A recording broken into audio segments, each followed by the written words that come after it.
Bab 4, Hukuman di Puncak Gunung. Setelah mendapat sedikit perawatan dari gurunya, Chio-san merasa lebih baik. Selama 3 hari Gihunya merawatnya dengan memberi obat-obatan dari ramuan-ramuan rebusan daun. Pahit sekali rasanya. Tapi Chio-san merasa pahitnya obat itu masih kalah pahit dengan sikap Gihunya. Selama merawatnya 3 hari itu, Tan Hoa tidak pernah menyapa atau berbicara dengan Chio-san sama sekali. Untuk menanyakan kabarnya saja tidak.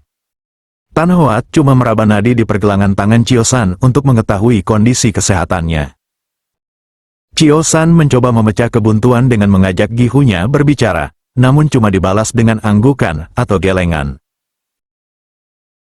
Walaupun begitu, Chio-san tetap berusaha tersenyum kepada Gihunya dan bersikap selalu hormat kepadanya. Setelah 3 hari dirawat, pada pagi hari keempat Chio-san merasa tubuhnya sudah pulih sepenuhnya. Merasa bosan selama 3 hari di kamar terus, Chio-san memutuskan untuk keluar biliknya. Suasana pagi itu sangat cerah. Terdengar suara murid-murid Butong Pai yang sedang berlatih. Chio-san berjalan sebentar merasakan cahaya matahari di pagi yang indah itu. Nyaman rasanya. Ia menarik nafas sebentar, mencoba melatih ilmu pernafasan tingkat 5-nya. Ia mengembangkan kedua tangannya ke depan. Menekuk sedikit lututnya. Inilah gerakan pembuka dari Tai Kek-kun. Gerakannya mengalir, ke samping, melangkah ringan ke depan. Melihat gerakan-gerakan ini, orang awam pasti mengira dia sedang menari. Memang Tai Kek-kun ini terlihat mengalun pelan dan gemulai. Seperti orang menari. Chio-san pun sendiri seperti menikmati gerakan-gerakan itu. Ia menutup matanya dan bergerak dengan indah. Sepertinya seluruh tubuhnya seperti dituntun untuk bergerak. Bukan ia yang menggerakkan tubuhnya, melainkan sebuah ombak atau angin yang menggerakkan tubuhnya. Ia merasa nikmat sekali. Perasaannya seperti dibawa terbang. Ia sudah mulai merasa mabuk dan terbang ke dunia lain. Sudah dilupakannya gerakan apa yang dia lakukan sekarang. Sudah berapa jurus yang ia lakukan sekarang. Perasaan hati yang riang karena ia telah sembuh total. Suasana pagi yang indah, sinar matahari yang cerah, sejuknya udara pegunungan, kicau burung di atas pohon, dan semua rahmat Tuhan di alam ini seperti membuai Chio-san. Ia seperti menjadi tidak sadar atas gerakannya sendiri. Entah sudah jurus keberapa. Entah ia sedang melakukan apa. Ia tidak tahu sekarang berada di mana. Ia seperti terbang, ia seperti bermimpi. Ia bahkan tidak sadar ada orang berdiri di hadapannya. Tapi dia tidak tahu. Bahkan bisa dibilang di mana kini dia berada, sedang melakukan apa, pada hakikatnya Chio-san sudah tidak tahu lagi. Seketika terasa seluruh tubuhnya semakin segar. Ada kehangatan aneh yang timbul di beberapa bagian tubuhnya. Ada tenaga baru yang terkumpul di perutnya, ada tenaga di kedua tangannya, ada tenaga di kedua kakinya. Perasaan seperti ini baru pertama kali ia rasakan. Tenaga yang mulai terkumpul di seluruh tubuhnya, tiba-tiba mulai mendesak untuk keluar. Ada apa ini? Mengapa sekarang seluruh tenaga ini mulai mendesaknya? Chio-san mulai merasa dadanya sesak. Gerakannya mulai kacau, ia mulai tersadar lagi. Ia kini sedang berada di halaman depan bilik para murid. Ia sedang melakukan gerakan dasar pernafasan. Lalu kenapa kini dadanya sesak? Kesadarannya mulai pulih, ketika itulah terdengar teriakan. Salurkan hawa panas di perut ke kedua tangan. Jangan menahan nafas, tutup pintu belakang, jangan sampai ada tenaga yang bocor, dorong tenaga itu keluar. Seketika itu juga terdengar suara blar. Sekeliling Chio-san seperti terasa bergetar. Pohon besar yang berada di sebelahnya terasa bergetar dan bergoyang-goyang. Chio-san mulai melihat ke sekeliling. Ada Gihunya, Tan Hoa berdiri di hadapannya. Chio-san seperti baru terbangun dari tidur dan mimpi indah. Namun bangunnya itu seperti orang disiram air. Seperti orang gelagapan. Chio-san baru mulai menyadari keadaan sekitarnya. Gihunya sedang berdiri di hadapannya, dengan tatapan mata yang aneh, beliau lalu bertanya. Dari siapa kau mempelajari ilmu silat Tai Ket Kun? Katanya menyelidik. Ticu. Ticu. Tidak mengerti. Kata Chio-san terbata-bata. Gerakanmu itu tadi adalah Tai Ket Kun jurus ke-8. Siapa yang mengajarkannya kepadamu? Pandangan mata Gihu-nya sungguh menusuk hatinya. Ticu. Ah, Ticu. Tidak ada yang mengajarkannya kepada Ticu, Gihu. Ticu hanya mencoba melatih pernafasan tingkat ke-5. Tahu-tahu Ticu seperti lupa diri. Tahu-tahu sepertinya tubuh Ticu bergerak sendiri, dan Ticu tak tahu lagi Ticu ada di mana. Lalu tahu-tahu seperti ada tenaga yang timbul. Lalu Ticu mendengar suara guru yang menuntun Ticu. Benarkah? Aku kan sama sekali belum mengajarimu ilmu itu. Gihu-nya sendiri juga heran, lalu melanjutkan. Atau apakah suhu-suhu yang lain pernah mengajarimu? Tidak pernah, Gihu. Jawab Chio-san. Atau apakah kau mencuri belajar dari murid-murid tingkatan 4? Tanya gurunya lagi. Demi Tuhan, tidak, Gihu. Ticu ingat betul dulu Gihu mengingatkan kalau mencuri belajar adalah perbuatan yang hina. Ticu tidak mungkin melakukannya. Jawab Chio-san. Selama ini aku mendengar dari suhu-suhu yang lain bahwa tingkat ilmu silatmu mengalami kemajuan yang sedikit sekali. Malahan ada yang bilang bahwa silatmu tidak maju-maju. Itu pun sudah aku perhatikan sendiri tanpa harus menerima laporan suhu yang lain. Lalu bagaimana bisa kau menguasai jurus ke-8 Tai Ket Kun? Padahal untuk bisa belajar Tai Ket Kun saja, kau harus menamatkan pelajaran pernafasan yang sampai tingkat 15. Sampai tingkat berapa ilmu pernafasanmu? Tanya Tan Hoat cepat. Baru. Sampai tingkat 5, Gihu, jawab Chio-san sambil menunduk. Coba tunjukkan padaku, pernafasan tingkat 5-mu, perintah Tan Hoat. Chio-san mulai melakukan gerakan. Sama indahnya dengan gerakan-gerakan yang tadi ia buat. Namun kini ia memusatkan perhatian untuk melakukan gerakan ini sebaik-baiknya. Tapi tidak sampai berapa lama. Ia merasa nafasnya sesak. Ada rasa sempit di dadanya. Hal ini berbeda dengan perasaan dorongan tenaga yang tadi sempat dirasakannya. Seketika Chio-san merasa kepalanya pening. Ia lalu berhenti. Keringat dingin mengucur deras dari dahinya. Tan Hoat memegang nadi di pergelangan tangannya. Denyut itu agak sedikit kacau. Sang Gihu berkerut dahinya. Tingkatan 5 pernafasan saja belum kau kuasai, tapi kau sudah bisa mengeluarkan jurus ke-8 Tai Ket Kun. Aneh. Ia seperti berbicara kepada diri sendiri. Lalu meneruskan. Apa yang tadi kau lakukan sehingga bisa melakukan gerakan-gerakan jurus itu? Tanyanya. Ticu hanya bergerak seenaknya saja. Tidak memikirkan macam-macam. Ticu keluar kamar dengan perasaan riang karena sudah sembuh. Ticu menikmati suasana pagi yang segar, dan harumnya bunga-bunga di pagi hari. Lalu Ticu pikir, ada baiknya mencoba gerakan-gerakan pernafasan, karena Ticu merasa hawa pagi ini nikmat sekali. Barangkali cocok untuk berlatih pernafasan. Jelas Chio-san. Lalu, tanya suhunya lagi. Lalu saat bergerak itu, tahu-tahu Ticu seperti dibawa oleh ombak atau angin yang lembut. Gelombang ini seperti menuntun Ticu bergerak. Tahu-tahu Ticu seperti tidak sadar. Seperti mimpi dalam tidur. Lalu tahu-tahu ada tenaga yang muncul dan mendesak dalam tubuh Ticu. Saat itu kemudian Ticu mendengar ada suara yang menuntun Ticu mengeluarkan tenaga itu. Setelah itu Ticu membuka mata, dan baru sadar bahwa itu ternyata suara Gihu. Jawab Chio-san. Aneh juga. Tan Hoat berkata begitu sambil berusaha berpikir. Memang Chio-san tidak mungkin bisa mencuri belajar dari murid atau suhu lain.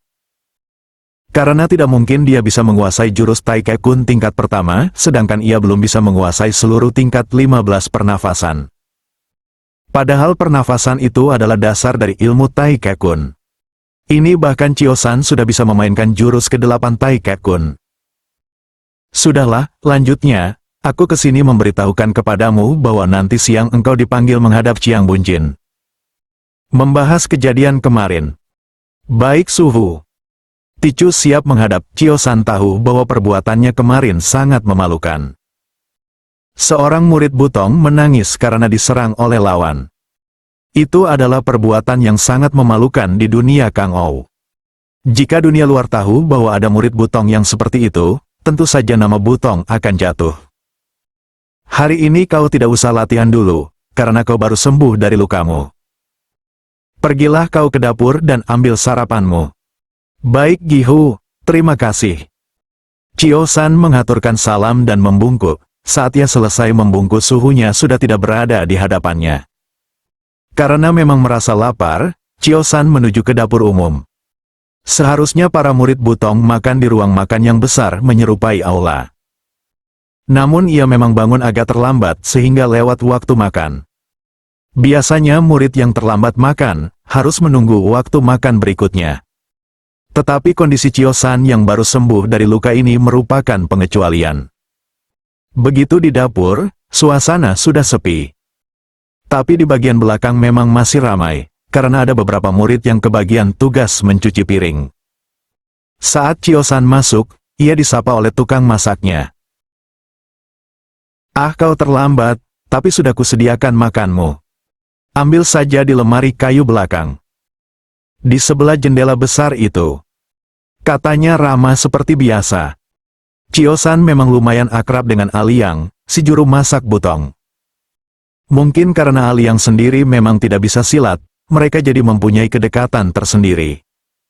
Aliang memang bukan murid resmi Butong.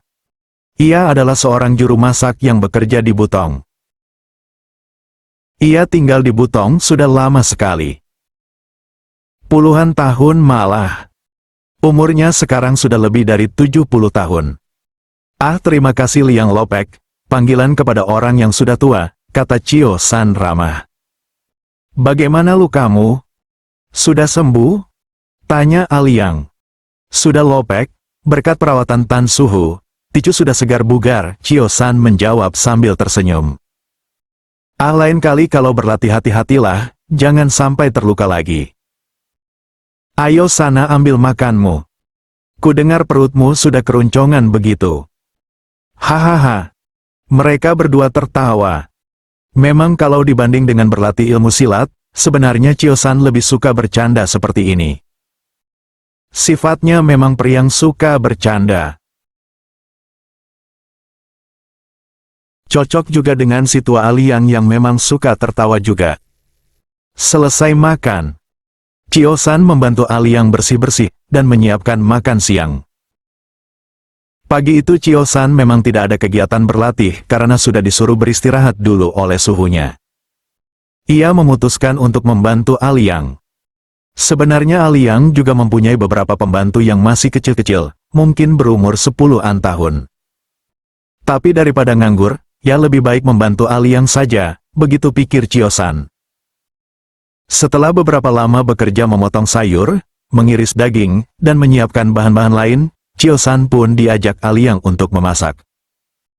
Walaupun selama ini berteman dengan Aliang, belum pernah sekalipun Chio San belajar masak dari sahabat tuanya ini. Pengalaman baru ini membuatnya tertarik dan senang. Membuatnya lupa akan masalah yang dihadapinya itu. Chio San pun juga ternyata baru tahu kalau dia itu memiliki bakat memasak. Setelah diajarkan sebentar Chio San mulai bisa. Dasar rasa tahunya memang tinggi. Ia pun rajin bertanya mengenai semua langkah-langkah memasak. Apa guna bahan ini? Apa guna bumbu itu? Mengapa bahan ini harus dibungkus daun terlebih dahulu? Kenapa minyak ini harus dipanaskan lama? Dan lain-lain. Herannya, jika belajar silat kemajuan Chio San lambat sekali, belajar masak malah dia cepat bisa. Hanya hal memotong-motong atau mengupas yang dia perlu waktu untuk menyesuaikan. Tapi dalam hal mengolah, dan pemahamannya tentang bumbu, bahan, dan rasa, Chio San cepat sekali bisa. Aliang pun dengan sabar mengajarkan dan menunjukkan cara memasak kepadanya.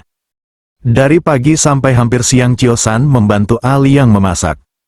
Jadi bisa dibilang banyak sekali pengetahuan yang ia dapatkan dalam setengah hari itu. Kadang-kadang banyak pertanyaan aneh-aneh yang keluar dari mulut Chio-san, seperti, mengapa merebusnya tidak menggunakan bahan ini? Bukankah bahan ini lebih harum? Atau, kenapa harus membungkus daging dengan daun pisang? Dan masih banyak lagi pertanyaan Chio-san yang dijawab dengan sabar oleh Aliang. Kau ini punya minat yang besar ya tentang masak. Baiklah tiap hari jika menganggur kau kesini sajalah. Ku ajarkan resep-resep masak yang hebat-hebat, kata Aliang. Benarkah? Terima kasih Liang Lopek, tukas Chio-san girang. Waktu makan siang pun datang. Chio-san membantu Aliang menata piring-piring dan masakan. Mereka juga dibantu oleh beberapa murid Butong lain. Maklum, jumlah seluruh murid Butong ada sekitar 1000-an lebih. Letak meja-meja di ruang makan Butong diatur berdasarkan tingkatan. Setiap tingkatan mempunyai posisi sendiri-sendiri. Begitu juga posisi meja para anggota 15 naga muda. Chio-san pun makan di situ juga. Cuma kalau seluruh anggota naga muda makan dengan riang dan bertegur sapa. Chio-san makan dengan diam dan sepi. Memang tidak ada orang yang menganggapnya ada. Apalagi mengajaknya berbicara. Hanya Beng Liong yang mau duduk di dekatnya dan berbicara padanya. Beng Liong ini adalah anggota 15 naga muda yang paling tua umurnya. Sekitar 18 tahun. Dia ini juga adalah anggota yang paling berbakat, paling tampan, dan paling gagah. Semua orang suka padanya. Ia punya tutur kata yang sangat sopan dan halus. Ia juga ramah dan sama sekali tidak sombong. Walaupun ilmunya paling hebat di antara para naga muda, dia tidak pernah semena-mena pada orang lain. Malahan dia paling sering mengajarkan dan memberi petunjuk kepada murid lain yang belum lancar penguasaan silatnya. Asal-usul Beng Liong sendiri pun sebenarnya hampir sama dengan Chio-san. Inilah mungkin yang membuat kedua orang ini lumayan akrab. Beng Liong berasal dari keluarga yang sangat kaya raya. Ia tinggal di sebuah provinsi yang dekat dengan perbatasan luar tembok besar. Karena bisnis yang semakin surut, keluarganya memutuskan untuk pindah ke daerah ibu kota. Apanyana, di tengah jalan mereka diserang perampok. Seluruh keluarganya mati, termasuk ayahnya dan ibu serta beberapa orang ibu tirinya. Ayahnya memang punya beberapa istri. Untunglah Beng Liong tidak ikut terbunuh. Pada saat-saat akhir, ia ditolong oleh salah seorang pendekar Butong yang turun gunung. Kisah hidup Beng Liong yang hampir sama dengan Chio-san ini membuat kedekatan mereka bahkan seperti adik kakak. Orang-orang yang mengerjai Chio-san tidak akan berani melakukannya jika ada Beng Liong. Sayangnya Beng Liong jarang sekali melakukan kegiatan bersama-sama dengan Chio-san. Ini karena ilmu dan kemajuan Beng Liong yang pesat, sehingga ia bahkan sudah dilatih oleh tetua-tetua Butong angkatan kedua, yang tempat latihannya berbeda dengan Chio-san yang selalu tertinggal ilmunya itu. Jika Beng Liong berlatih di bagian atas kuil, tempat para tetua, Chio-san malah berlatih di bagian paling bawah kuil, karena ilmunya jauh tertinggal. Kini kedua orang anak muda itu sedang makan dan bercakap-cakap.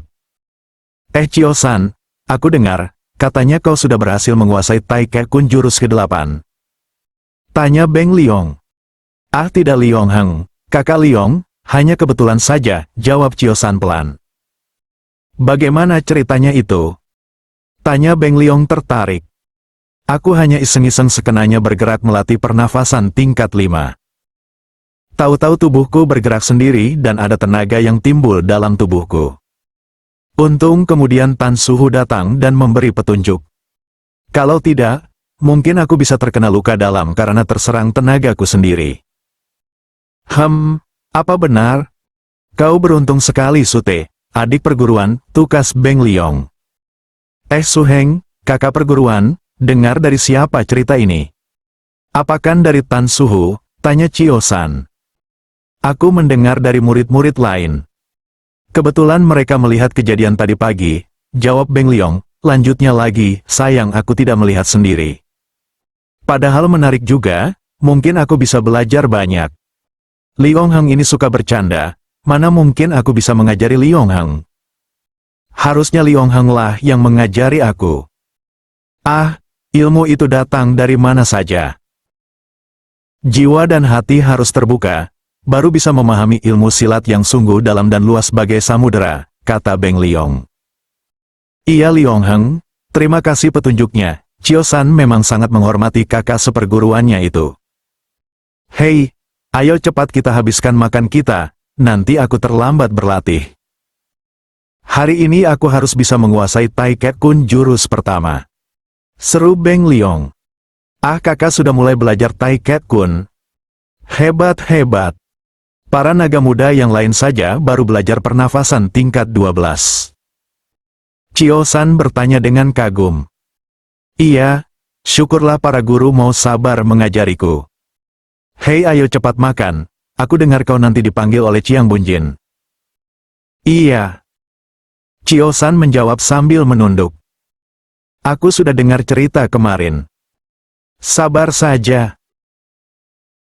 Semua pasti ada hikmah kalau kau mau memahaminya, ucapan Beng Liong ini sebenarnya pantas diucapkan orang tua. Tapi memang Beng Liong ini selalu jauh lebih maju dalam hal apa saja. Terima kasih, Liong Heng, sambil tersenyum Chio San menghabiskan makannya. Setelah makan kedua orang sahabat ini berpisah lagi. Beng Liong meneruskan latihannya. Padahal jadwal setelah makan siang adalah jam istirahat siang bagi murid-murid Butong. Tapi semangat dan kecintaan Beng Liong pada ilmu silat membuatnya merasa rugi menghabiskan waktu tanpa belajar silat. Murid-murid yang lain memilih beristirahat. Ada yang duduk sambil bercengkerama berkelompok, ada yang memilih tidur-tiduran, ada juga yang mengulang-ulang pelajaran silatnya tadi pagi. Chio San memilih pergi mandi membersihkan diri di sebuah sungai kecil yang mengalir di belakang kuil. Kegiatannya tadi membantu Liang Lopek membuat tubuhnya berkeringat dan bahkan bau asap. Jika nanti bertemu Chiang Bunjin dengan keadaan seperti ini, ia takut dianggap tidak tahu aturan. Setelah menceburkan diri beberapa lama di sungai, Chio San sudah berganti pakaian. Ia memilih pakaian yang jarang dipakainya. Jika bertemu dengan Lao Tian Liong memang ada perasaan tunduk dalam hati Chio San. Apalagi pertemuan nanti, sepertinya membahas hukuman yang harus ia lalui. Chio San mencoba mengeraskan dan menguatkan hatinya. Sebagai laki-laki, ia harus mempertanggungjawabkan semua perbuatannya. Ia memilih untuk tidak menceritakan semua perbuatan dan perlakuan murid-murid lain terhadap dirinya. Walaupun ia sering merasa disepelekan, bahkan keberadaannya itu sering dianggap tidak ada oleh orang lain, bolehlah menyakiti hatinya. Tapi jika itu harus dia pakai sebagai alasan supaya tidak usah dihukum, maka ia merasa dirinya adalah seorang pengecut. Anak laki-laki umur seperti Chio San, memang sedang senang-senangnya menunjukkan kelaki-lakiannya. Umur seperti ini memang beranjak dari usia anak-anak memasuki usia remaja. Masa di mana seorang anak kecil merasa ia sudah dewasa. Padahal sebenarnya remaja sungguh tak jauh beda dengan anak-anak. Malahan orang dewasa pun juga tak jarang masih sama dengan anak-anak. Chio San kini berjalan dari sungai menuju biliknya. Sering ia berpapasan dengan beberapa murid Butong. Sekedar bertegur dan bertukar senyum. Masih banyak juga ternyata yang ramah-ramah. Tapi orang-orang ini memang tidak begitu kenal dengan Chio San. Yang paling tidak menyenangkan itu jika kau disepelekan dan tidak diacuhkan sahabat-sahabatmu. Kalau kau tidak diacuhkan oleh orang-orang yang tidak mengenalmu, maka boleh dibilang semua orang di dunia ini mengalaminya. Itulah yang dirasakan Chio San selama ini. Beberapa orang yang dianggap sahabatnya, malah tidak menganggapnya sama sekali. Makan bersama tidak diajak, keluar bermain tidak diajak, berlatih bersama pun tidak diajak. Mengobrol pun kadang mengeluarkan kata-kata yang menyakiti hati.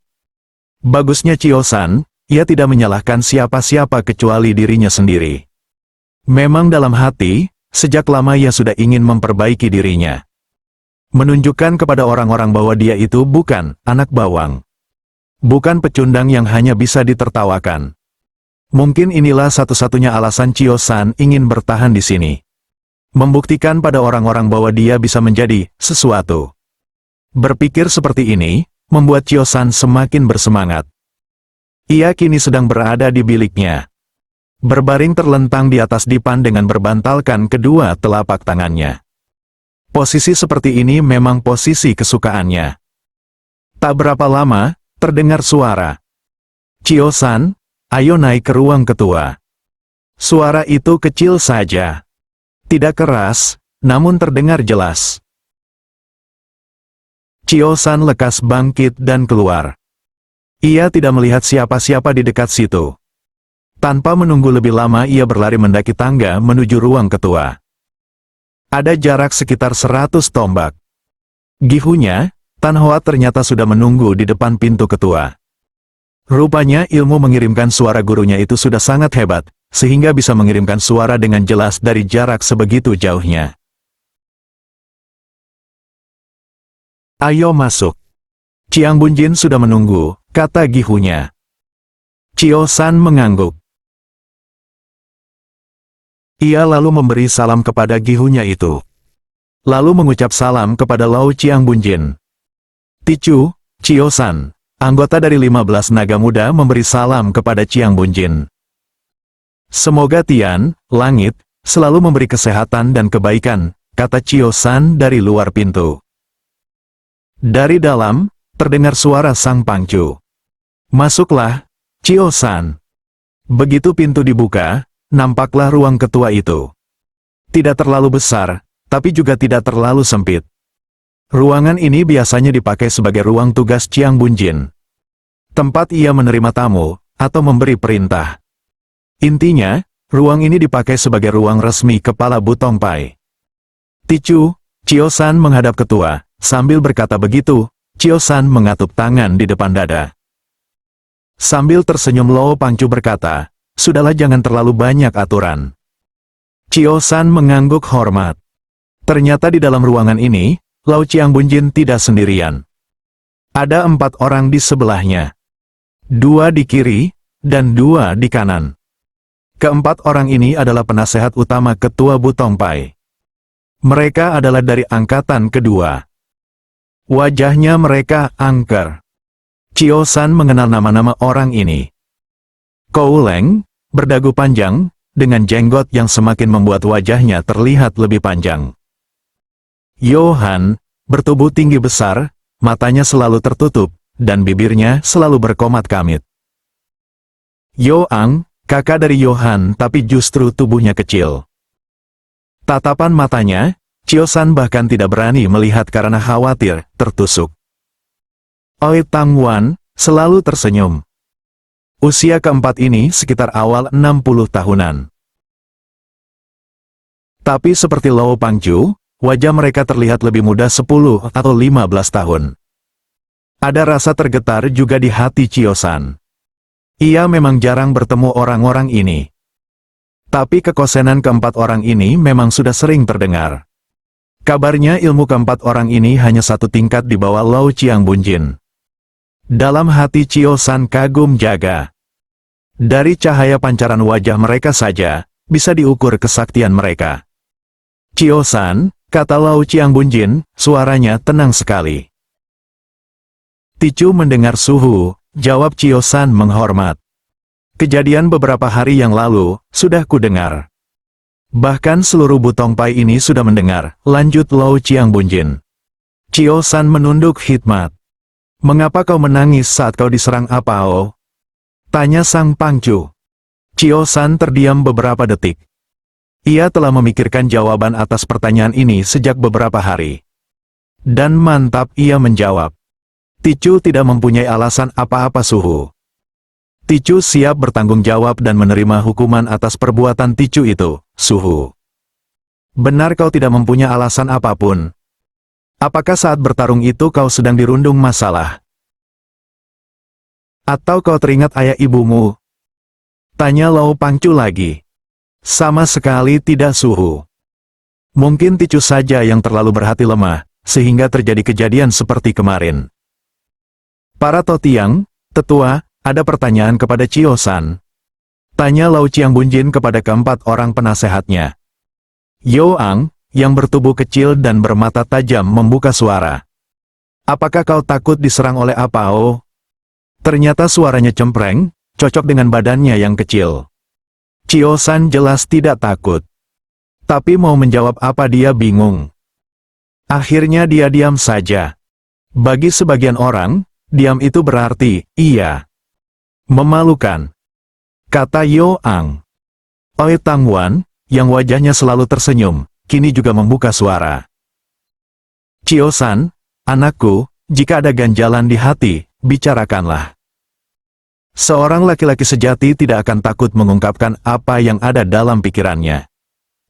Bagaimana mungkin Chio-san membuka semua masalah yang dialaminya? Hatinya terlalu berat untuk kemudian menyalahkan orang lain. Jika dia menceritakan semua perlakuan buruk yang dihadapinya, bukankah akan semakin memperlihatkan kelemahannya? Bukankah hal seperti ini malah akan menambah kemarahan orang? Chio-san memilih untuk menyimpan semua itu. Apalagi jika ia mengungkapkannya, bukankah nanti akan timbul berbagai masalah baru dan pergesekan di dalam perguruan? Bisa jadi ketika ia membuka cerita, hubungannya dengan murid-murid yang lain akan semakin buruk, dan dia akan semakin dijauhi karena dianggap sebagai pengadu. Anak-anak seusia Chio-san memang tak jarang berpikiran seperti ini. Rasa kesetiakawanan mereka yang masih polos selalu membuat mereka takut kehilangan teman. Kou Leng, Totiang yang berwajah panjang, juga membuka suara.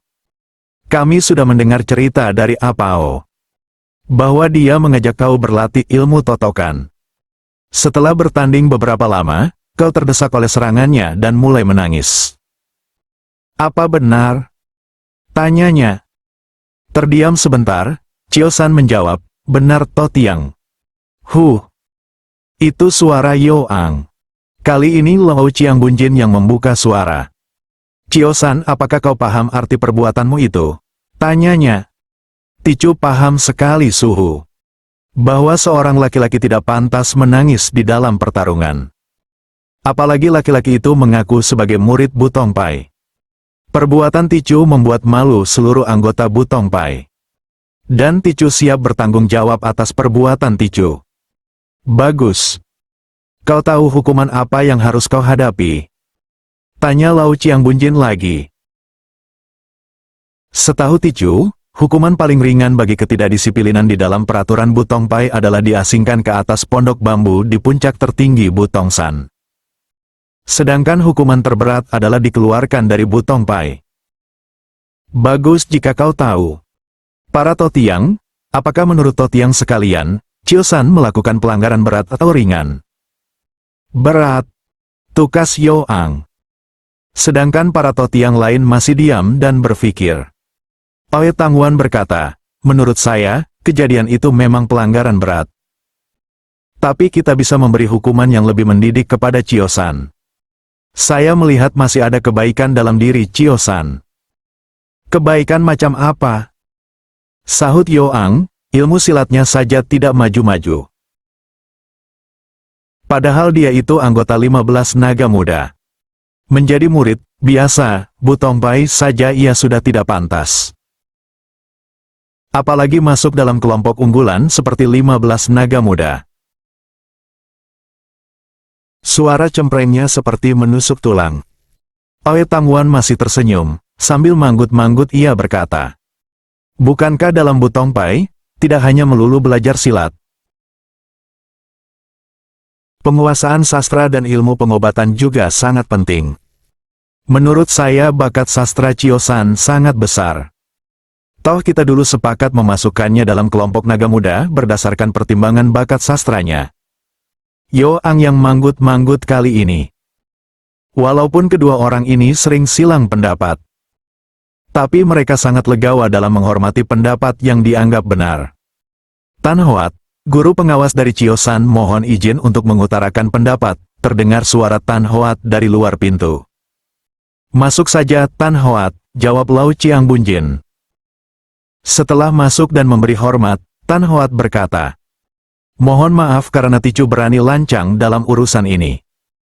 Tetapi ada satu hal yang ingin Ticu sampaikan yang mungkin bisa menjadi bahan pertimbangan bagi Suhu dan Totiang sekalian, kata Tan Hoat. Katakanlah, sahut Lao Chiang Bunjin. Tadi pagi, Ticu tidak sengaja melihat sebuah keanehan. Chio-san, yang pelajaran pernafasan dasar hanya baru tingkat kelima. Sudah bisa melakukan jurus ke-8 Tai Kekun. Terdengar suara kaget dari sekalian orang di dalam ruangan. Lanjutkan, kata Lau Chiang Bunjin. Setelah Ticu tanya, dari siapa ia mempelajari jurus itu, Chio-san mengaku belum pernah diajari oleh siapapun. Pada awalnya, Ticu tidak percaya kepada jawabannya itu. Tapi setelah Ticu berpikir, memang tidak mungkin orang yang belum menguasai seluruh tingkatan pernafasan dasar bisa melakukan jurus Tai Kekun. Maka Ticu anggap ini memang suatu kebetulan belaka. Chio-san, apa benar yang dikatakan Gihumu itu? Coba ceritakan dari awal, kata Lau Chiang Bunjin. Chio-san pun mulai bercerita. Seluruh kejadian itu ia ceritakan tanpa ia kurangi dan tambahi. Selesai bercerita terdengar keempat totiang saling berpandang satu sama lain, dan berdiskusi.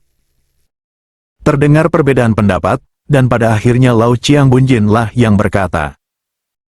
Begini saja, kata sang ketua. Kejadian ini memang aneh dan ajaib. Tapi juga bukan berarti tidak masuk akal. Kedalaman ilmu Tai Kekun memang sangat dalam, sehingga semakin dalam kau pelajari, semakin juga terasa kecil dirimu di hadapan ilmu yang sangat luas. Melihat bahwa ternyata Chio-san sanggup melakukan hal seperti itu, ini menandakan ia sebenarnya mempunyai bakat dalam ilmu silat. Cuma mungkin ketertinggalannya itu disebabkan oleh kemalasan, dan kekurangpahamannya sendiri. Aku memberikan dua pilihan kepada Chio-san. Pilihan pertama, kau tidak akan dihukum dalam pengasingan, namun kau harus mundur dari kelompok 15 naga, dan menjadi anggota murid biasa. Atau pilihan kedua, kau boleh tetap menjadi anggota 15 naga muda, tetapi kau harus mempertanggungjawabkan perbuatanmu dengan diasingkan ke Pondok Bambu. Selain itu di sana kau harus rajin berlatih sehingga ketika turun kembali, kau harus bisa mengalahkan Apao. Jika kau tidak mampu mengalahkan Apao, maka dengan sukarela kau harus keluar dari 15 naga muda dan menjadi murid biasa. Bagaimana Chio-san? Setelah berpikir sebentar, Chio-san berkata, Ticu memilih pilihan kedua, Suhu. Ada senyum yang tersungging di bibir Lau Tianlong, ia lalu berkata. Bagus, itulah yang ingin ku dengar dari mulut seorang murid Butong Pai. Berani bertanggung jawab dan menerima hukuman. Jika tadi kau memilih pilihan pertama, aku akan langsung mengeluarkanmu dari Butong Pai. Karena kau adalah murid termuda yang dihukum dalam pengasingan. Maka aku memberi keringanan padamu. Jika biasanya hukumannya harus setahun dalam pengasingan, kau cukup menjalaninya selama 3 bulan. Siapa saja boleh menjengukmu setiap saat, tapi kau tidak diperbolehkan turun, atau keluar dari puncak. Selama di sana kau harus rajin berlatih, sehingga begitu turun, kau harus sanggup mengalahkan Apao. Siapkah kau? Ticu siap Suhu, kata Chio-san sambil menunduk khidmat. Bagus. Bersiap-siaplah sekarang. Hari ini juga begitu siap, kau harus sudah berangkat ke Pondok Bambu. Ticu siap menjalankan perintah. Chio-san telah selesai membuntal pakaian-pakaiannya. Begitu keluar dari biliknya, Tan Hoat telah berada di depan pintu menantinya. Berbeda dengan beberapa hari akhir-akhir ini, wajah Tan Hoat sudah tidak seketus belakangan ini. Tan Hoat sambil tersenyum berkata, Sudah siap. Aku akan mengantarkanmu ke Pondok Bambu. Sudah Gihu, tapi anak ingin berpamitan dengan beberapa orang terlebih dahulu. Bolehkah? Pergilah. Aku menanti di pohon yang liu dekat kolam gedung utama. Jangan lama-lama, takutnya kita telat berangkat dan kemalaman. Terima kasih Gihu, sambil berkata begitu, ia memberi hormat dan segera bergegas. Pertama-tama ia mencari Liang Lopek. Orang tua ini memang selalu akrab dengannya. Kesukaan baru Chio-san, yaitu belajar masak, memang harus tertunda dulu. Padahal ia senang sekali mempelajari kemampuan baru ini. Chio-san menemukan Liang Lopek sedang beberes di dapur belakang. Ah, kau. Bagaimana? Sudah bertemu Chiang Bunjin? Apa kata beliau? Tanya Liang Lopek. Sudah Lopek. Kata beliau, saya harus ke Pondok Bambu selama 3 bulan. Sambil berkata begitu ia membuat mimik muka yang lucu. Nampaknya hukuman seperti ini lumayan menyenangkan juga bagi Chio-san. Haha, kau senang ya disuruh menyendiri 3 bulan. Tak ada orang yang mengganggumu di sana kan? Iya Lopek. Haha. Kalau bukan orang yang mengganggumu, bisa saja setan gunung yang mengganggumu, goda Liang Lopek sambil membuat mimik muka seram. Asal saya tidak disuruh berlatih silat, nampaknya diganggu setan gunung juga lebih baik, tawa Chio-san. Hus, jika didengar gurumu, hukumanmu bisa-bisa diganti disuruh belajar silat terus, tidak boleh makan dan tidak boleh tidur. Mereka berdua tertawa lagi. Tiba-tiba Liang Lopek berkata, aku punya sesuatu yang bisa kau pakai untuk menemanimu di sana. Apa itu, Lopek? Tunggu sebentar. Liang Lopek lalu pergi ke biliknya. Tak berapa lama ia keluar membawa beberapa barang. Ini ada sebuah panci kecil. Supaya kau bisa memasak sendiri di sana. Memang aku tahu biasanya setiap beberapa hari sekali ada murid yang mengantarkan makanan bagimu ke sana. Tapi kupikir kau mungkin ingin memasak sendiri, sambil mencoba-coba resep yang kuajarkan tadi. Ah, terima kasih Lopek, Chio-san tertawa senang. Ngomong-ngomong tentang resep, ini ku kasih juga buku resep khusus.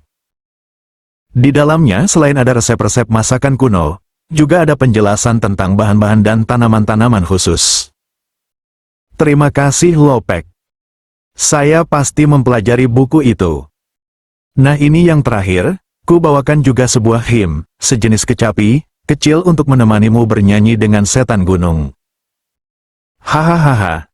Hahaha, Lopek jangan bergurau. Saya kan tidak bisa bermain hymn. Walaupun ayah saya mahir sekali bermain, saya sama sekali belum pernah mencobanya. Kalau ayahmu mahir bermain, pastilah juga itu menurun kepadamu. Coba-coba sajalah. Bisa-bisa nanti waktuku habis kupakai belajar hymn dan belajar masak. Pelajaran silat bisa terlupa semua. Bahaya, wajah Chio-san membuat mimik lucu lagi. Tiba-tiba ia melanjutkan.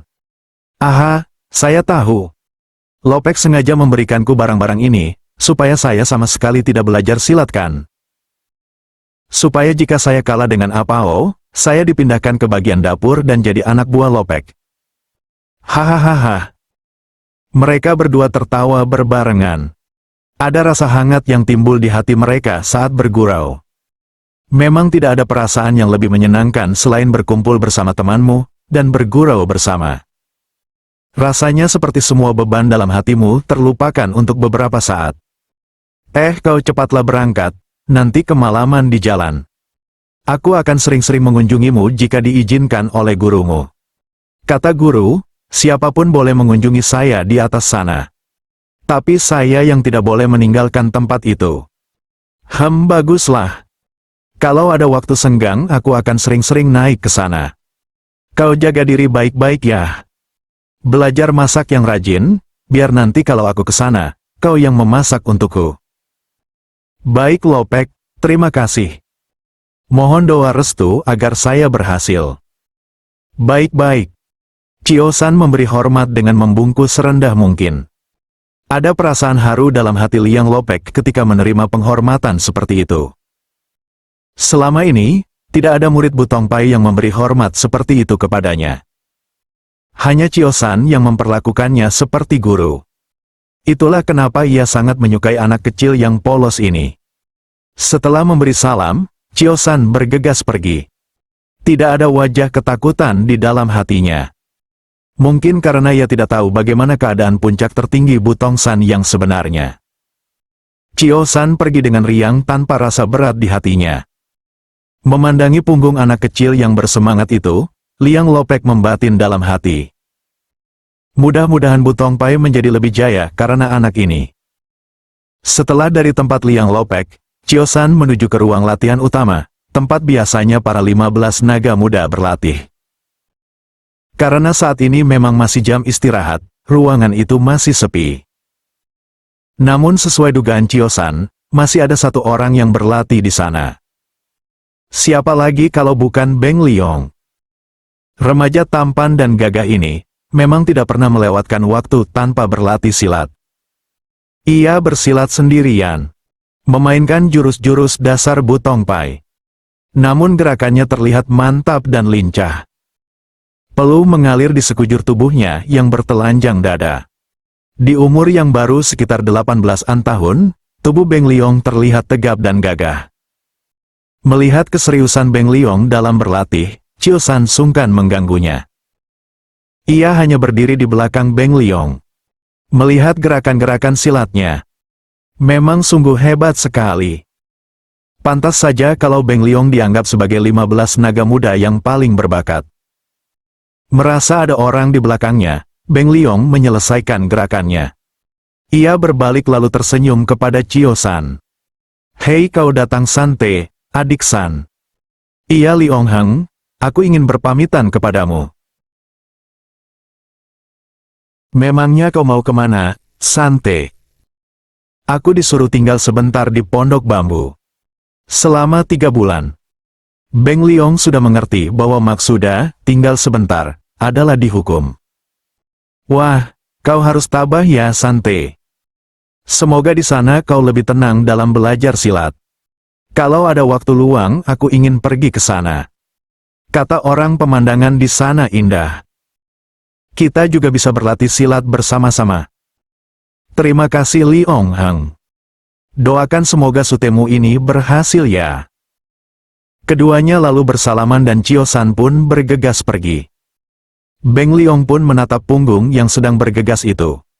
Ia tersenyum sebentar dan melanjutkan latihannya. "Semoga berhasil Sante," katanya dalam hati. Letak ruang latihan utama memang tidak jauh dari tempat Tan Hoat menunggu. Tidak berapa lama Chio-san sudah sampai di sana. Saat istirahat siang begini, memang Butong Pai terasa sepi. Karena waktu-waktu ini dipakai para murid untuk memulihkan tenaga mereka setelah seharian mereka berlatih. "Sudah?" tanya Tan Hoat begitu melihat kedatangan Chio-san. "Sudah Gihu. Sekarang anak siap berangkat," kata Chio-san mantap. "Baguslah. Ayo," kata Tan Hoat sambil tersenyum. Mereka lalu berjalan menuju pondok bambu, di puncak tertinggi Butongsan. Sepanjang perjalanan, pemandangan memang indah sekali. Chio-san menikmati sekali perjalanan ini. Kadang-kadang ia bertanya kepada Gihunya tentang tempat apa saja yang dilihatnya itu. Gihunya dengan sabar menjelaskan. Tapi tak berapa lama Chio-san mulai terlihat ngos-ngosan dan wajahnya mulai pucat. Tan Hoat pun paham bahwa Chio-san memang tidak terbiasa mendaki jalan tebing-tebing curam seperti ini sehingga kehabisan nafas. Ia pun lalu memberi sedikit pelajaran pernafasan kepada Chio-san sambil jalan. Ternyata ada teknik nafas khusus sehingga jika melakukan pendakian, seseorang tidak kehabisan nafas. Pada awalnya Chio-san memang kesulitan untuk melakukan yang diajarkan gurunya itu. Namun setelah hampir 1 jam lebih mencoba, dan mendapat petunjuk terus dari gurunya, Chio-san akhirnya berhasil. Nafasnya mulai teratur dan tidak terengah-engah lagi seperti semula. Kondisi organ-organ tubuhnya yang kurang baik, memang membuat Chio-san cepat sekali letih dan kehilangan tenaga. Baru setelah nafasnya teratur dan tubuhnya mulai terasa kuat, wajah Chio-san sudah terlihat memerah lagi.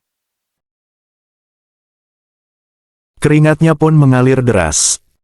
Orang biasa yang jika melakukan pekerjaan fisik lalu tidak berkeringat, maka pasti ada yang salah dalam tubuhnya. Kini setelah keringatnya keluar, Chio-san malah merasa segar. Ia sudah bisa mulai bercakap-cakap kembali dengan Gihunya. "Chio-san," kata Tan Hoat, "sebenarnya dalam hal ini, Gihu merasa sangat bersalah kepadamu." "Ada apa Gihu? Gihu sering meninggalkanmu, jadi tidak bisa terus memberi pelajaran kepadamu. Memang di antara ke-15 guru yang menangani 15 naga muda, Gihulah yang paling sering meninggalkan kau dan membiarkanmu latihan sendiri. Gihu mohon maaf kepadamu Chio-san."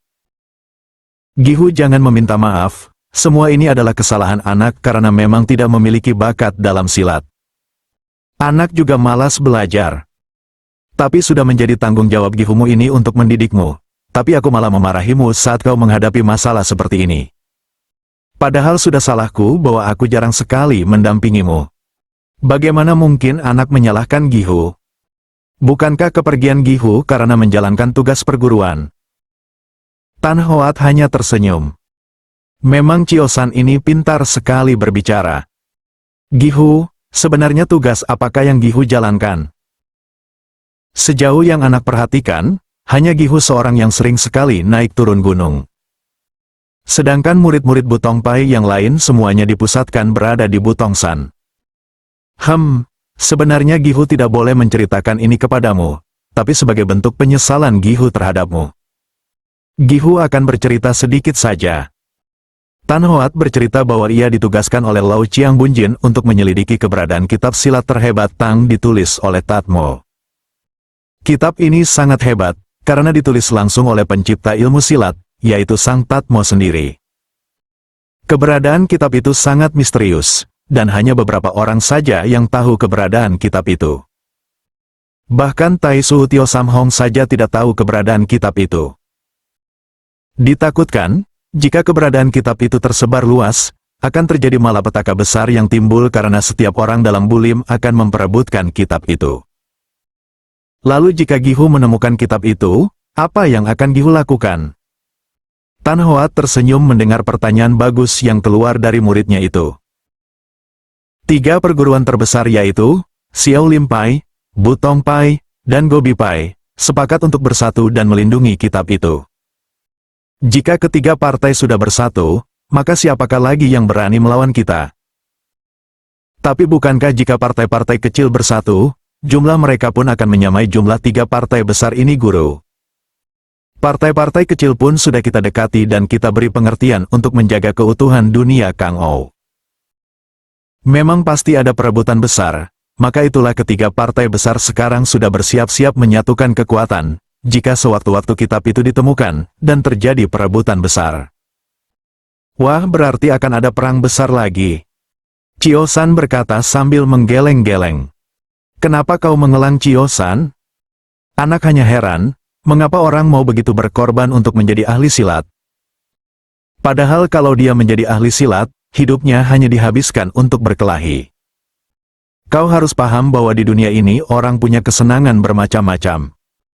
Jika ada yang suka sastra, suka mancing, suka musik, suka makanan yang enak-enak, banyak juga yang suka berkelahi. Haha, betul juga Gihu. Oh iya, ada satu hal lagi, Chiosan. Apa itu, Gihu? Aku juga melacak para perampok yang dulu membunuh ayah ibumu. Chiosan hanya diam. Tan Hoat pun melanjutkan. Kelompok perampok ini sebenarnya bukanlah perampok biasa. Tersiar kabar jika ada kelompok rahasia yang berdiri beberapa tahun yang lalu dalam dunia Kang Ou. Tujuan mereka sampai saat ini masih belum diketahui dan jelas. Tapi mereka sering sekali melakukan pembunuhan terhadap orang-orang tertentu. Biasanya korban mereka adalah pejabat-pejabat kerajaan atau pendekar-pendekar ternama. Mereka ini mempunyai ilmu silat yang sangat hebat. Tapi gerak-gerik mereka sangat rahasia. Sampai sekarang para pendekar Kang Ou masih belum mengetahui maksud para perampok ini sebenarnya. Apakah korban-korban mereka ini terbunuh secara acak, ataukah memang ada maksud tertentu? Kalau menurut Gihu, tanya Chiosan. Menurutku, pasti ada tujuan tertentu. Aku merasa pergerakan mereka itu pasti ada hubungan dengan perebutan kitab itu. Gihu, apa nama kitab itu sebenarnya? Namanya Kitab Inti Semesta. Wah, dari namanya saja sudah terdengar hebat, tukas Chiosan. Chiosan, apakah sewaktu orang tuamu meninggal, kau tidak mendengarkan mereka membicarakan tentang Kitab Inti Semesta? Sejauh yang anak ketahui, ayah dan ibu tidak pernah membicarakan hal itu, Gihu. Mereka pada akhir-akhir hayat mereka hanya membahas kekisruhan di Gobi Pai saja. Tan Hoat tidak berkata apa-apa lagi. Hampir 3 jam mereka mendaki, akhirnya sampai juga mereka ke Pondok Bambu. Setelah beristirahat sebentar, Tan Hoat mengajak Chiosan berkeliling daerah sekitar situ. Ternyata hampir semua kebutuhan sehari-hari bisa didapatkan di situ. Ada sungai mengalir yang airnya jernih sekali. Bisa dipakai untuk minum dan mandi. Ikan-ikannya ternyata banyak juga di situ. Di seberang sungai terdapat hutan kecil yang walau tidak terlalu lebat, mempunyai pohon-pohon yang mempunyai banyak buah yang bisa dimakan. Bagian tertinggi Butongsan itu ternyata sangat indah. Di sebelah kanan sungai dan hutan, di sebelah kiri tebing-tebing bebatuan. Tan Hoat menjelaskan bahwa tebing-tebing itu sangat berbahaya dan mewanti-wanti Chio-san untuk berhati-hati jika berada di sekitar tebing itu. Pondok bambu sendiri juga berdiri tepat di bawah sebuah tebing tinggi. Jika menaiki tebing itu, yang tingginya sekitar 10 meter, maka seseorang akan berada di tempat tertinggi Butongsan. Di dalam pondok, ternyata suasananya bersih sekali. Ada dipan bambu dan sebuah tikar di atasnya. Di sebelah dipan ada meja kecil dan sebuah kursi. Ada juga sebuah tungku perapian yang berguna untuk memasak atau juga membuat api unggun untuk menghangatkan tubuh. Ada juga lampu minyak, sekalian beserta minyaknya. Sampai saat ini, Chio-san baru sadar bahwa hukumannya ini tidak main-main. Ia akan hidup sendirian di sini selama 3 bulan. Rasanya seram juga. Dalam hati ia bergidik, namun sebisa mungkin ia menutupinya dari gihunya itu. Tan Hoat rupanya berencana untuk menemani Chio-san selama 1 malam. Buntalan kecil yang ia bawa ternyata berisi beberapa bahan makanan seperti beras dan bumbu. Bahan-bahan ini cukup untuk 1 bulan. Nanti jika habis ku bawakan lagi.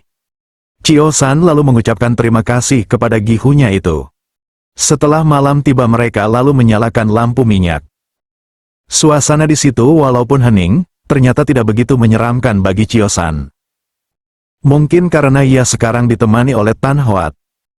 Seseorang jika mengalami hal berat, tapi mempunyai kawan orang yang ia senangi dan hormati, maka sedikit banyak hal berat itu menjadi lumayan ringan. Mereka mengobrol agak lama. Tan Hoat memberi petunjuk-petunjuk tentang ilmu silat. Chio-san mendengarkan dengan seksama. Bertanya saat ia bertemu bagian yang belum ia mengerti. Tan Hoat merasa pemahaman Chio-san itu sangat dalam, dan anak itu cerdas sekali. Kau tidurlah Chio-san. Besok pagi-pagi sekali kita bangun dan melatih semua yang tadi sudah kuajarkan. Baik Gihu. Pagi-pagi sekali, ketika langit masih kelabu, Chio-san dan Tan Hoat sudah berlatih. Chio-san mulai melakukan gerak-gerak silat, dan Tan Hoat mulai memberi petunjuk-petunjuk lagi. Lama sekali mereka berlatih, sampai hari sudah terang. Lalu mereka beristirahat.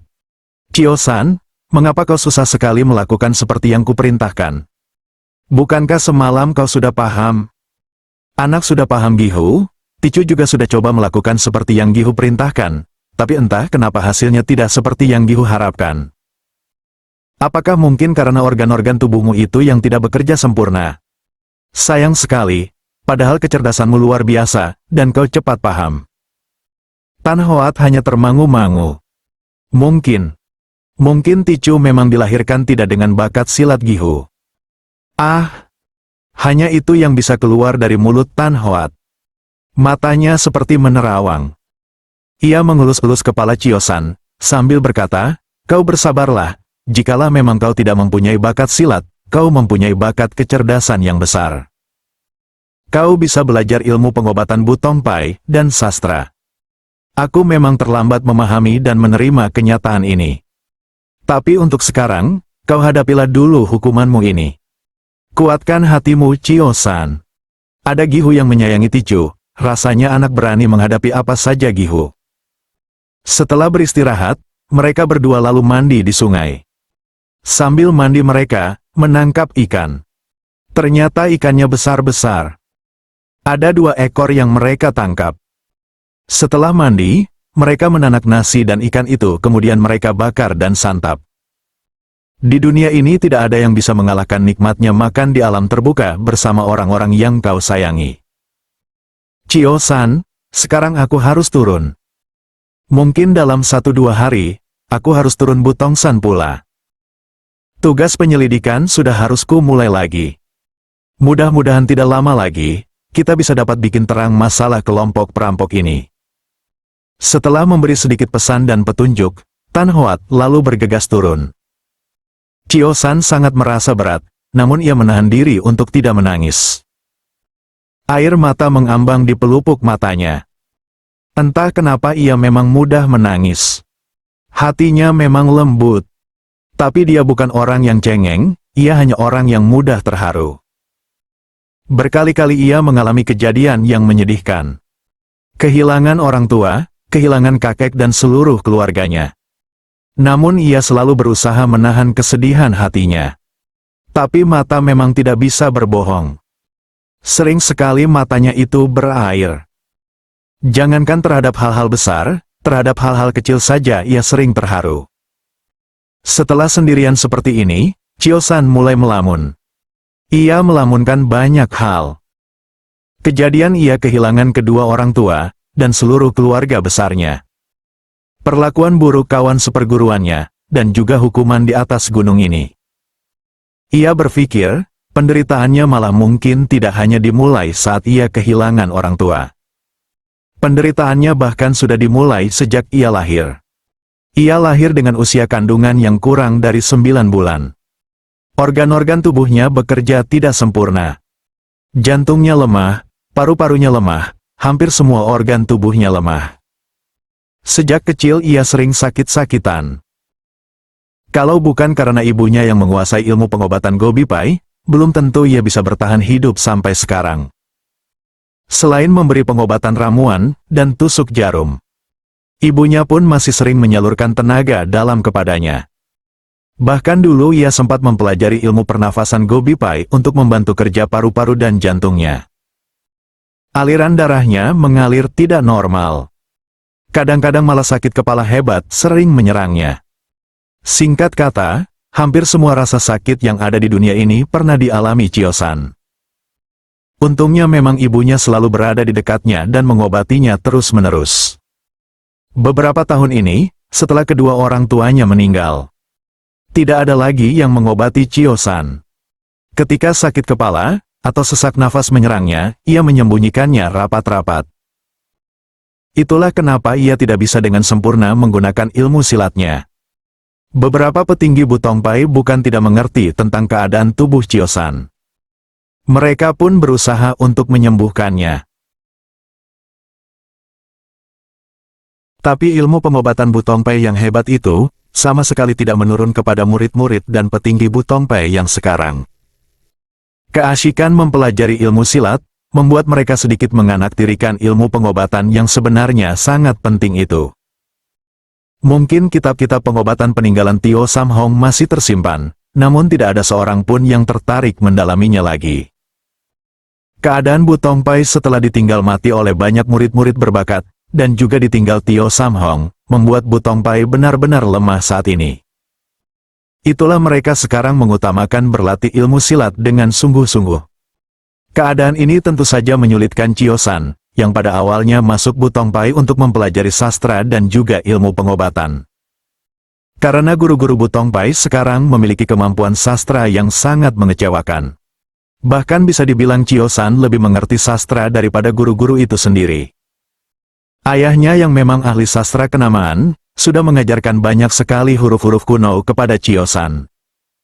Sejak umur 4 tahun, ia sudah sanggup membaca kitab-kitab kuno. Hal ini memang menjadi kebanggaan tersendiri bagi keluarga Chio.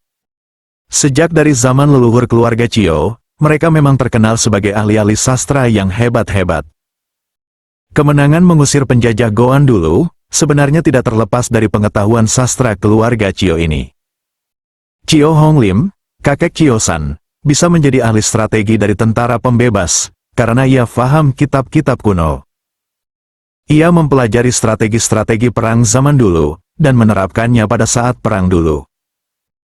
Ditambah lagi ia mampu menerjemahkan sebuah kitab perang zaman dahulu kala yang dulunya tersimpan di dalam sebuah golok sakti.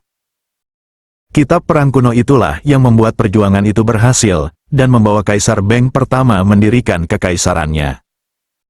Chio Hong Lim sendiri mundur dari jabatannya sebagai ahli strategi begitu kemenangan perjuangan berhasil diraih. Padahal kaisar baru itu sudah menawarkan berbagai jabatan kepadanya. Namun Chio Hong Lim memilih membangun desanya, hingga akhirnya dia sekeluarga terbunuh oleh kawanan perampok. Mengingat cerita tentang kitab kuno, Chio San jadi teringat sebuah kitab yang diberikan Liang Lopek kepadanya. Bergegas Chio San mengambil kitab itu. Kitab yang tebal itu memang membahas tentang berbagai resep. Dan ternyata banyak sekali huruf kuno di dalamnya. Untunglah Chio San bisa membaca semuanya. Buku itu menarik sekali baginya. Ada resep-resep masakan, ada juga ramuan-ramuan pengobatan. Ada penjelasan tentang berbagai bahan-bahan, mulai dari sederhana sampai bahan-bahan yang baru dikenalnya. Seseorang yang gemar sekali membaca, jika diberikan bacaan yang menarik hatinya, maka seluruh perhatiannya akan tercurahkan hanya kepada buku itu. Semua tak dihiraukannya lagi. Bahkan mungkin anak istri sekalipun. Chio San pun mempunyai sifat semacam ini yang menurun dari ayahnya. Dengan rakus ia membaca halaman demi halaman kitab itu. Daya ingatnya pun kuat sekali. Sekali baca saja ia sudah paham. Keasikan membaca ini mengalihkannya dari rasa sepi karena sendirian saja di pondok bambu itu. Tak terasa sudah siang, dan perut Chio San sudah keroncongan dari tadi. Akhirnya ia mengalah dan memilih untuk makan. Nasi dan ikan tadi pagi masih tersisa. Tapi sambil makan pun Chio San masih melahap kitab pemberian Liang Lopek itu. Sampai malam, hampir sepertiga kitab itu sudah selesai ia baca. Karena selain membaca, Chio San mencoba menghafal-hafal isi bacaannya. Dan herannya, ia memang sudah hafal seluruh yang ia baca tadi. Melihat sendiri pun seseorang tidak akan percaya bahwa ada orang yang bisa menghafal apapun dalam sekali baca. Namun begitulah Tuhan yang Maha Adil. Chio San mungkin mempunyai kekurangan fisik, namun daya ingat dan daya pikir otaknya jauh di atas rata-rata orang lain. Setelah malam, Chio San memutuskan untuk beristirahat dan melatih ilmu pernafasannya yang sudah tertinggal jauh dari kawan-kawan seperguruannya. Memang ia sangat terlambat, namun itu semua bukan karena kekurang fahamannya, namun karena organ-organ dalam tubuhnya yang bekerja kurang sempurna sehingga latihan-latihan itu gagal semua. Chio San pun mengerti dan faham hal ini. Ia sampai pada kesimpulan bahwa mungkin saja latihan cara butong pai ini ditujukan kepada mereka yang memiliki organ-organ sehat dan normal, sehingga tidak cocok bagi orang yang seperti dia. Kesimpulan Chio San ini sebenarnya sungguhlah tepat. Karena pada dasarnya ilmu silat itu harus dicocokkan dengan kemampuan fisik seseorang. Jika seseorang yang fisiknya tinggi, manakah ada ilmu silat khusus yang membuat orang itu mampu memaksimalkan kelebihan fisiknya. Begitu juga jika orang itu pendek, atau kekar, dan lain-lain. Selalu ada ilmu silat yang lebih cocok bagi keadaan orang tersebut. Hal inilah yang melahirkan berbagai macam ilmu silat yang ada di dunia ini. Semua disesuaikan dengan keadaan fisik, bahkan mungkin juga keadaan alam sekitar. Chio San mencapai pemahaman ini dalam waktu sebentar saja, di dalam umur yang sedemikian muda. Sebenarnya adalah sesuatu yang sangat luar biasa. Memang daya pikirnya yang tajam membuatnya sanggup memikirkan hal-hal yang tidak dipikirkan orang. Keadaan ini memang diciptakan Tuhan untuk menyeimbangkan kekurangan fisik yang dimilikinya. Setelah memahami keadaan dan kenyataan bahwa ilmu butong pai yang diajarkan kepadanya itu sebenarnya kurang cocok, Chio San mulai memikirkan hal baru lagi.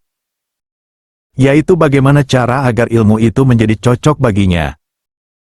Anak sekecil ini sudah berani mengotak-atik ilmu silat adalah merupakan sesuatu yang berbahaya. Karena jika salah berlatih bisa menyebabkan kegilaan, cacat seumur hidup, bahkan juga kematian. Herannya, Chio San pun juga memahami hal ini walaupun tidak ada seorang pun yang menjelaskan kepadanya. Jika seseorang menggerakkan aliran darah dan aliran tenaga melalui tempat yang tidak seharusnya, maka hal ini akan menyebabkan seluruh kerja tubuhnya akan menjadi kacau. Ini pasti sangat berbahaya bagi orang itu, begitu pikir Chio San dalam hati. Maka sebelum menggerakkan aliran darah dan tenaga, seseorang harus mengerti dulu arah gerak normal aliran itu. Kemana seharusnya aliran itu bergerak, bagaimana cara kerjanya, dan lain-lain. Sebelum aku bisa merubah ilmu silat Butong Pai ini agar sesuai dengan tubuhku, maka sebelumnya aku harus memahami tubuhku sendiri dulu. Pemahaman ini adalah pemahaman terbesar dari para ahli silat. Seorang yang mengenal tubuhnya sendiri, pasti akan mampu mengendalikan tubuh itu seseperti yang ia mau. Memang hebat daya pikir Chio San yang sampai pada pemahaman ini tanpa seorang pun menunjukkan kepadanya. Selama ini di Butong Pai, ia hanya diajarkan teori gerak. Ia diharuskan meniru apa yang sudah ditunjukkan oleh gurunya. Sebab mengapa harus bergerak seperti ini, atau seperti itu, mengapa begini, mengapa begitu, tidak ada seorang pun yang menjelaskan kepadanya. Jika banyak bertanya maka ia akan dimarahi karena terlalu banyak bertanya. Kenyataan bahwa ia tidak sanggup menguasai apa yang diajarkan kepadanya, adalah lahir dari hal seperti ini. Bahwa ia hanya diajarkan bergerak, tanpa mengetahui makna gerakan-gerakan itu. Padahal fisiknya berkembang berbeda dengan orang lain pada umumnya. Memahami hal ini, Chio San bertekad untuk mempelajari dulu keadaan tubuhnya sendiri. Jika ia sudah benar-benar paham cara kerja organ tubuhnya, maka ia bisa saja merubah sedikit ilmu silat Butong Pai yang diajarkan kepadanya agar sesuai dengan keadaan tubuhnya. Buku pemberian Aliang itu sebenarnya adalah kumpulan buku-buku unik. Ada mengenai resep masakan dan obat-obatan. Bab yang membahas obat-obatan juga memiliki pembahasan tentang tubuh manusia. Tentang aliran darah dan berbagai macam fungsi organ tubuh. Hal ini membuat Chio San semakin bersemangat mempelajari isi buku yang diberikan Aliang kepadanya.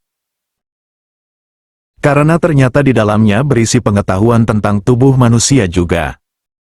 Chio San membaca kitab itu dengan lahap sampai ia tertidur. Pagi-pagi Chio San terbangun. Ia lalu berlatih silat sebentar, sesuai dengan yang dipesankan gurunya. Memang waktu terbaik untuk berlatih silat adalah saat pagi-pagi sekali. Sinar matahari sangat membantu untuk menguatkan tulang dan menyehatkan tubuh. Setelah berlatih, dia mulai menanak nasi. Kemudian ia tinggal pergi mandi dan menangkap ikan. Setelah nasi sudah masak dan ikan sudah diolah, ia pun makan pagi. Sambil makan, buku pemberian Liang Lopek itu tidak lepas darinya. Semangat sekali Chio San mempelajari isi buku. Sampai siang ia terus membaca isi buku itu. Kadang-kadang ia mempraktekkan apa yang ada di dalam buku itu. Berpikir sebentar, memperhatikan titik-titik yang ada pada tubuhnya. Mengingat-ingat fungsi titik-titik. Kegiatan itu berlangsung selama 3 hari berturut-turut. Tak terasa Chio San sudah melalap habis isi buku itu dalam waktu 3 hari. Hari keempat, setelah berlatih silat, Chio San melihat bayangan orang dari kejauhan. Rupanya akan ada tamu, pikir Chio San. Tak berapa lama bayangan itu semakin jelas, tampaklah Beng Liong. Chio San senang sekali bahwa kakak seperguruannya ini datang mengunjunginya. Dari jauh mereka saling tersenyum. Ah Liong Heng, selamat datang di gubuk derita ini, teriak Chio San sambil tertawa. Sante, bagaimana keadaanmu? Mereka berbasa-basi sebentar menanyakan kabar dan bercanda. Rasanya memang nikmat jika ada sahabat yang mengunjungimu dikala kau sedang kesepian. Chio San yang saat sedang menanak nasi, meminta izin sebentar untuk mandi. Tidak lama kemudian dia pulang membawa 2 ekor ikan yang lumayan besar. Sambil menikmati nasi dan ikan bakar itu, kedua sahabat kecil itu mulai saling bercerita. Beng Liong menceritakan keadaan perguruan sedangkan Chio San menceritakan kegiatannya, melahap buku yang diberikan Aliang kepadanya. Pasti menarik sekali buku itu, Sante. Kuharap banyak manfaat yang bisa kau ambil. Iya Liong Heng. Di buku ini banyak sekali pengetahuan tentang bahan-bahan alam, dan ramuan-ramuan. Awalnya aku mengira hanya berisi resep masakan, ternyata isinya lebih dari itu. Liang Lopek juga mungkin tidak tahu karena kebanyakan isi buku ini dari huruf-huruf kuno, kata Chio San sambil menunjukkan buku itu. Beng Liong melihat-lihat isi buku itu kemudian berkata, "Ah, benar. Ternyata banyak huruf-huruf kuno. Kau bisa mengenal seluruh huruf-huruf ini, Sante?" "Bisa Liong Heng." "Seluruhnya?" "Seluruhnya." "Wah, hebat sekali kau Sante." "Tidak juga, Liong Heng. Kebetulan saja aku memiliki ayah seorang siucai, sastrawan, sehingga sejak kecil aku memang sudah dikenalkan huruf-huruf itu," tukas Chio San sambil tersenyum. Lama mereka membahas isi buku itu, sampai kemudian Beng Liong berkata, Sante, bagaimana kalau kita berlatih silat?" "Boleh Liong Heng, tapi beri aku petunjuk ya. Ilmu silatku buruk sekali, hahaha." Kedua orang itu lalu bersilat.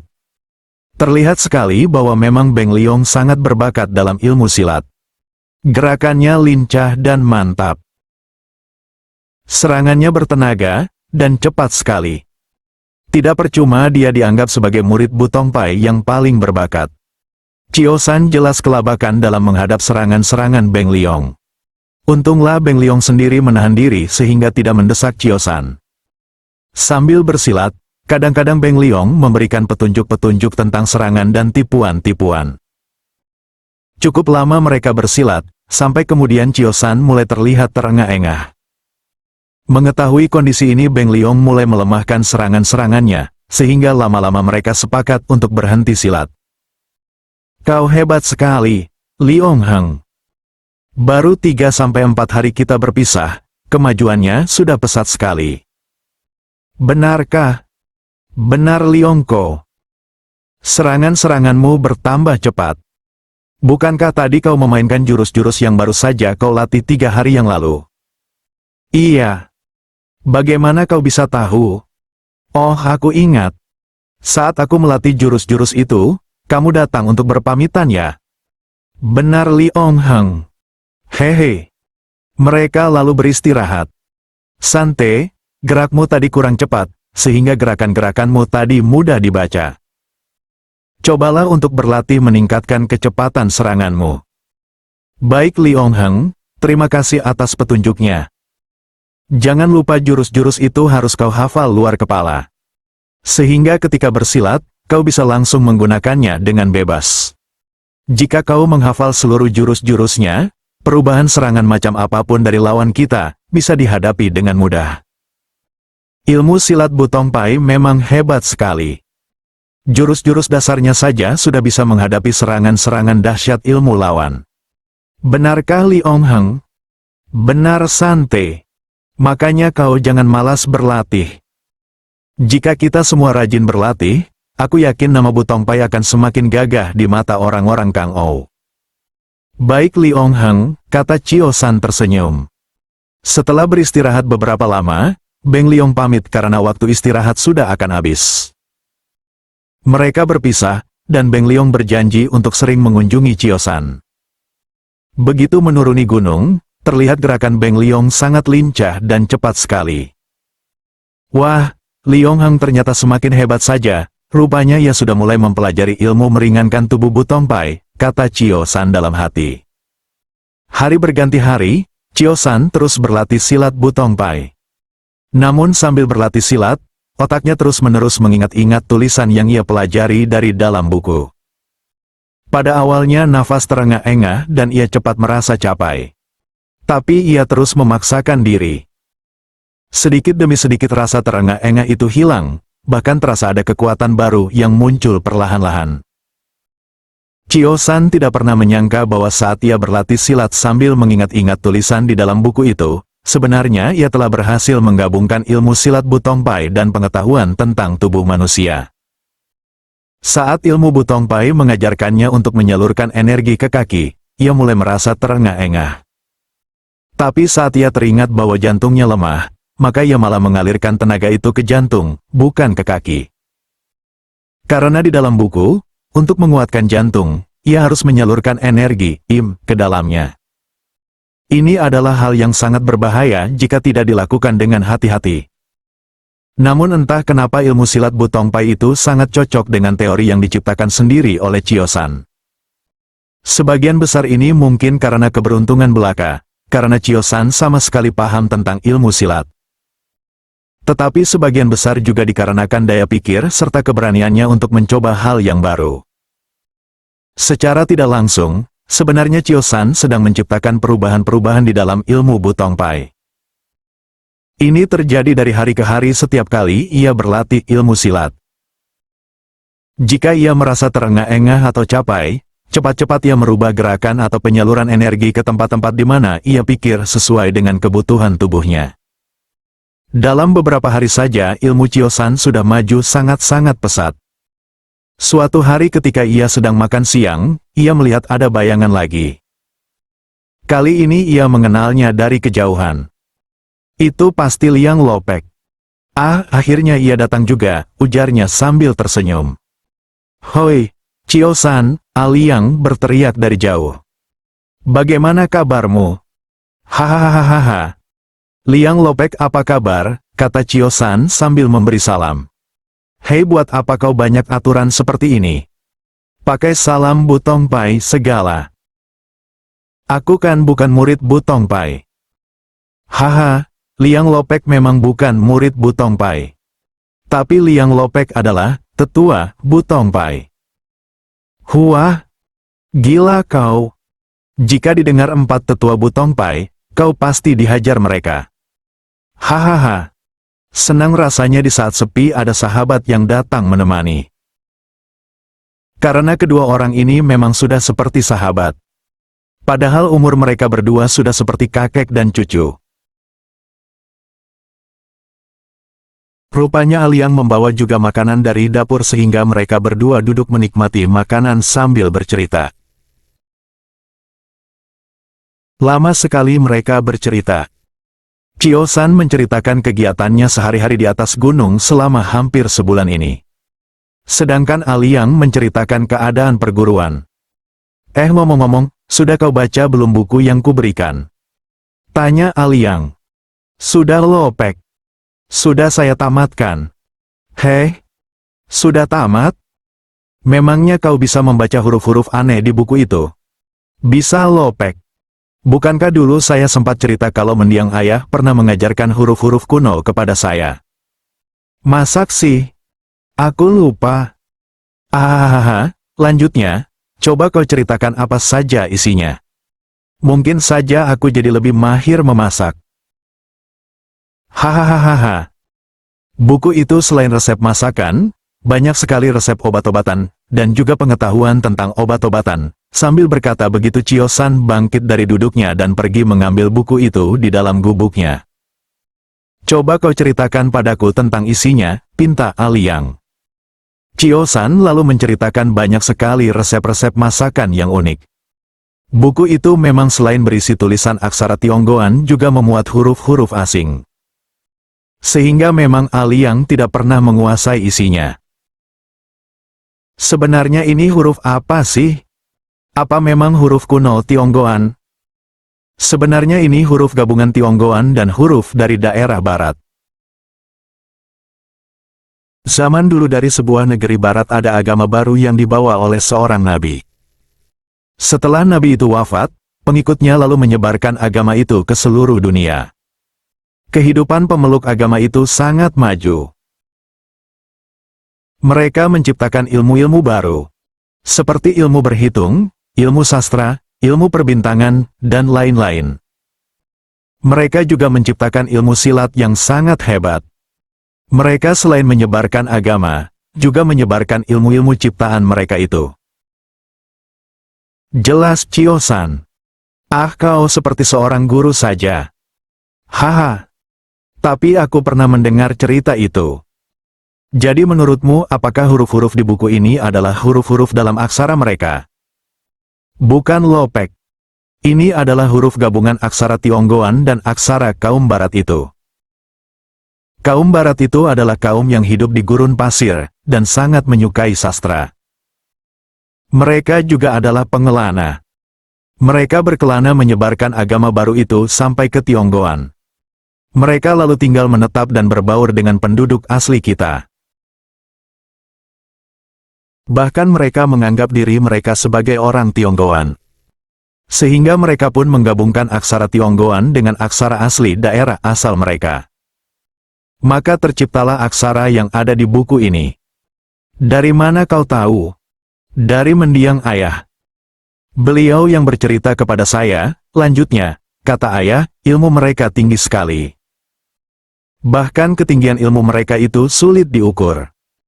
Musuh-musuh mereka pun juga ikut mempelajari ilmu-ilmu mereka. Sehingga untuk menjaga kerahasian, mereka menyimpan ilmu-ilmu mereka ke dalam puisi-puisi yang sukar dimengerti. Sehingga hanya orang-orang tertentu yang bisa mengerti. Benarkah katamu itu? Tanya Aliang. Itu kata ayah. Jawab, dan sebenarnya kakek dan ayah sendiri adalah penganut agama dari barat itu, lanjut Chiosan. Benarkah? Jadi kamu bisa aksara barat itu juga? Sedikit-sedikit saya paham. Cuma saya belum pernah melihat sedikit pun bacaan dengan aksara asli agama itu. Kalau ada, pasti menarik sekali. Wah, hebat sekali kau ini, Aliang berkata sambil tersenyum dan geleng-geleng kepala. Sudahlah, aku turun dulu ya, kalau terlalu sore, nanti bisa kemalaman dan terlambat mengurus makan malam untuk perguruan kita. Kau jagalah dirimu baik-baik, kata Aliang. Baik Lopek, terima kasih sudah mau repot-repot mengunjungi saya di sini. Alah, aku malah merasa bersalah tidak mengunjungimu sejak dari awal kau dikirim ke sini. Terima kasih banyak Lopek, saya baik-baik saja di sini, kalau nanti Lopek ada waktu berkunjung, mudah-mudahan kita bisa main him dan bernyanyi. Hahaha, aku suka itu. Nah, aku pulang dulu, kau baik-baiklah. Selamat tinggal, ia menepuk pundak Chiosan, lalu bergegas pergi. Selamat jalan, Lopek. Sampaikan salam buat para suhu, dan para suheng dan sute.